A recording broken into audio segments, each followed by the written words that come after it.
Hey guys, what's up? Richard here with another game review. Today I'm gonna talk about a game that I just played with the semi-professional player. When you see somebody with the ranking of level 5 or level 6, that indicates that they're at a pretty high level or at a very advanced level. If you see something higher than that, maybe level 6 or level 7, level 8, that indicates that they're probably already the professional player and they have won some tournament in their respective provinces or cities. So overall, this is a pretty exciting game. We play some exciting moves, some very different and risky variations. So without further ado, let's get into the game. So red started with cannon 2 to 5, with knight 8 to 7 by black, knight 8 to 7 by red, knight 2 to 3 by black, rook 9 to 8 by red, rook 1 to 2 by black.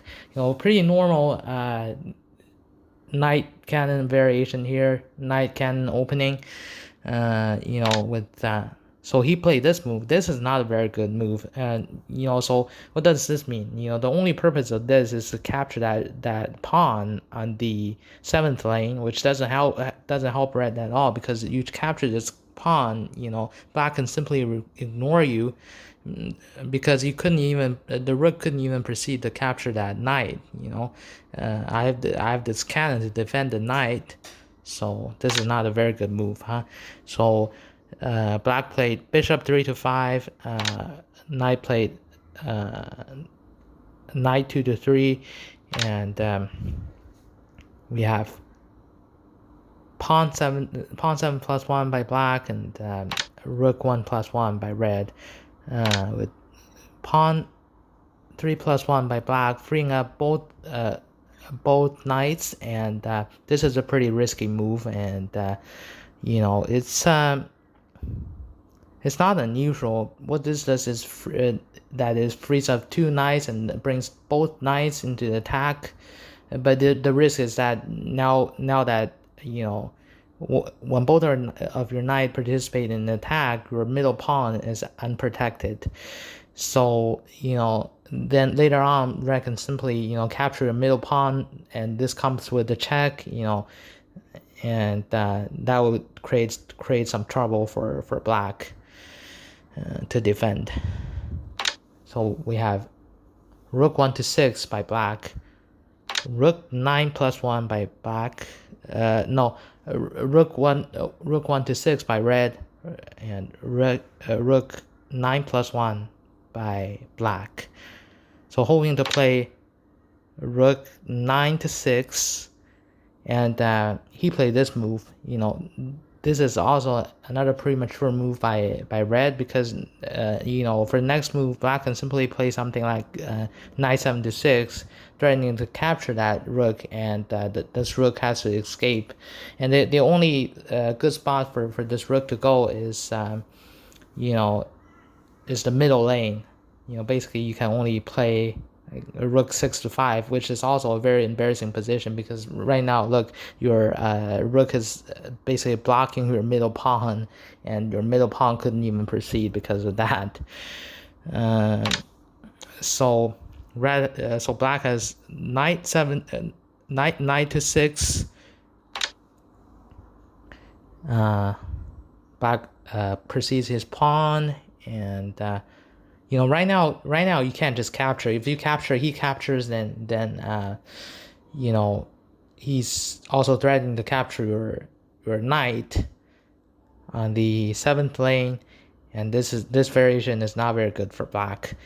And basically, so what do you do here? The only good move for you is for black is to continue developing his pieces. So we have knight 7 to 6, capturing the rook, and then rook 6 to 5.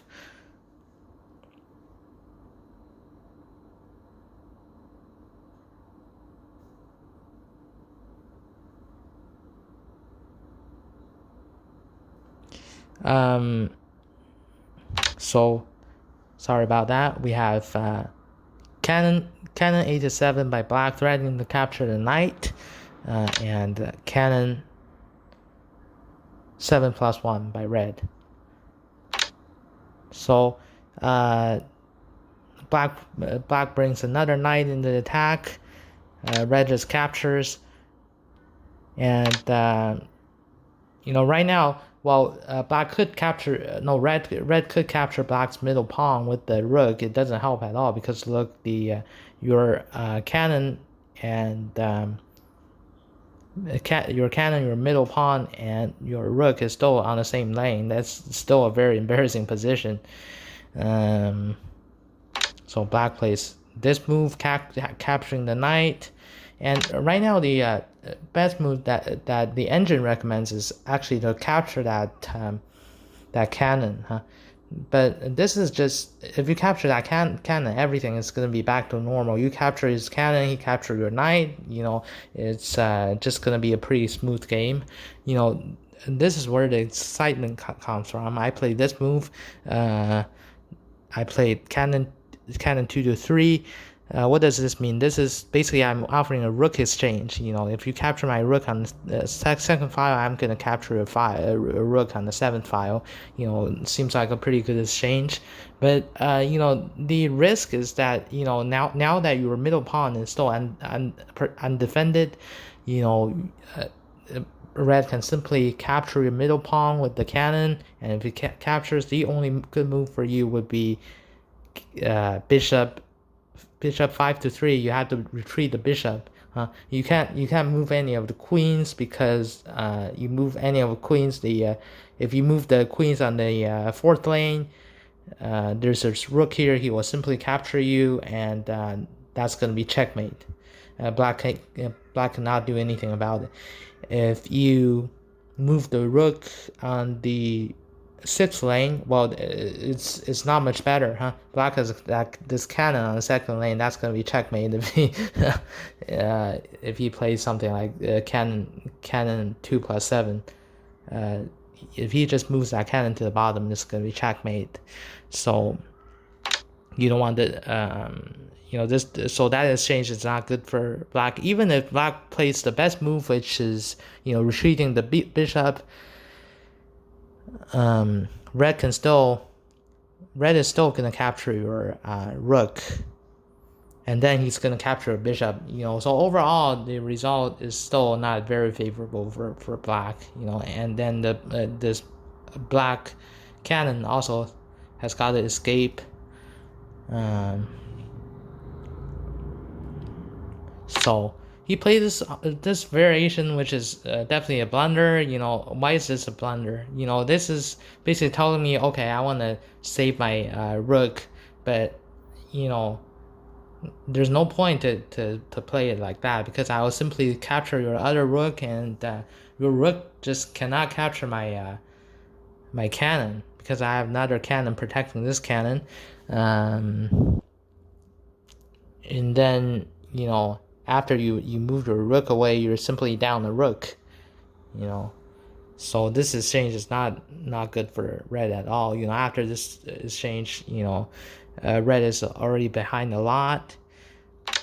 So of course he has to play that variation and accept the knight. So right now I played pawn 7+1, ready to capture that knight. The only good move would be for the knight to retreat to the middle. So he played this move, played knight 3 to 5, because otherwise, if he moves his knight to any other places, I'll basically just capture the bottom bishop with the cannon, and that's going to be checkmate. You can't do anything about that. So he played the only good move at this point. Black played rook 6 to 8, which is a good move, trying to capture the cannon, but it's not the best move. Why is that not the best move? Because you capture their cannon, they can simply run away, whereas you can simply play something like, if you don't capture, you can simply play something like, first you have to play pawn 7+1, then you play something like knight knight 4 to 6, knight 6 to knight 6 to 4, and knight 4 to 3. That's gonna be checkmate. So, right now if the cannon moves to this position, you can't even play that kind of move. You can't, because if I could play that kind of check, that's gonna be checkmate, huh? Because he can't do anything about that. I play knight 4 to 3.